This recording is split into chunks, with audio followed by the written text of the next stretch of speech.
इनमें से कौन मेला आंचल नामक उपन्यास के रचयिता हैं? साथ ही इंपोर्टेंट मार्क करना, क्योंकि अब एसएससी ने पिछले 1 वर्ष से क्या ट्रेंड में शामिल किया है कि वो हिंदी की रचनाओं को पूछता है, और मैं इन कक्षाओं में आपको वो कराने वाला हूं। ठीक है कि 1-2 क्लासेज में हम हिंदी किताबों को खत्म कर लेंगे। जैसे मैं पूछूं आपसे मुंशी प्रेमचंद जी की रचनाएं के कुछ का नाम बताएं, तो मुंशी प्रेमचंद जी की रचनाएं अब पूछी जाने लगी हैं एसएससी द्वारा। तो भैया गबन उपन्यास इन्हीं का है, गोदान इन्हीं का है, क्या बोलेंगे, गबन गोदान। रंगभूमि इन्हीं का है, क्या बोलेंगे, रंगभूमि इन्हीं का है। सेवा सदन इन्हीं का है, क्या बोलेंगे, सेवा सदन बुक इन्हीं की है। और आपका कर्मभूमि भी इन्हीं का है, क्या बोलेंगे, उपन्यासों से क्वेश्चन पूछता है, याद रखेंगे, कर्मभूमि भी इन्हीं का है। प्रेमचंद जी के बाद में साथी महादेवी वर्मा जी।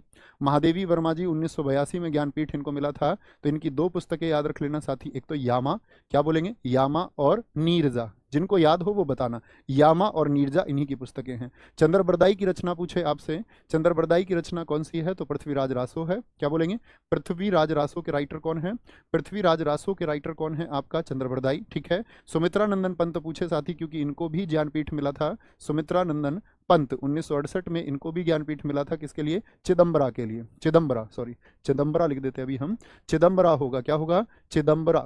ठीक है, चिदम्बरा के लिए सुमित्रा नंदन पंत जी को मिला। आपका हरिवंश राय बच्चन जी की रचनाएं बताएं, पूछा आपका हरिवंश राय बच्चन जी की रचनाएं, हरिवंश राय बच्चन आरपीएफ, आपका क्या बोलेंगे, कौन कौन सी रचनाएं, मधुबाला, मधु नाम से रचनाएं हैं इनकी, मधुबाला और मधुशाला, मधुकलश, मधुबाला, मधुशाला, मधुकलश इन्हीं की रचनाएं हैं, याद रखेंगे हमेशा।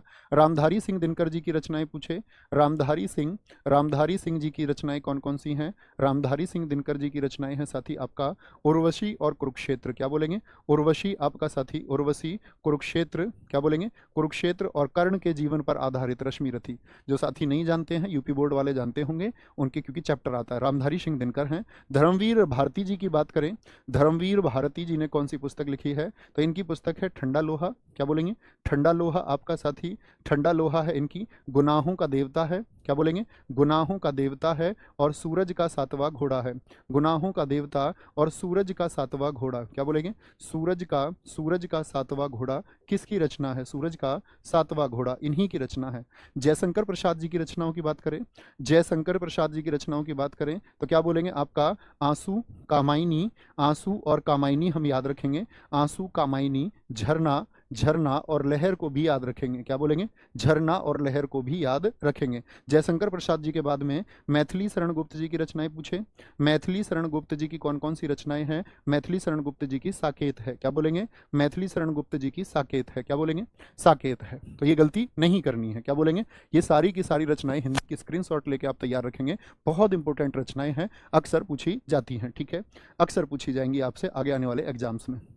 नेक्स्ट है, धुस्का राज्य का सबसे लोग, तो कमलेश्वर हैं, फणीश्वर नाथ रेणु है, हरिशंकर परसाई हैं, या फिर काशीनाथ सिंह है, फणीश्वर नाथ रेणु है।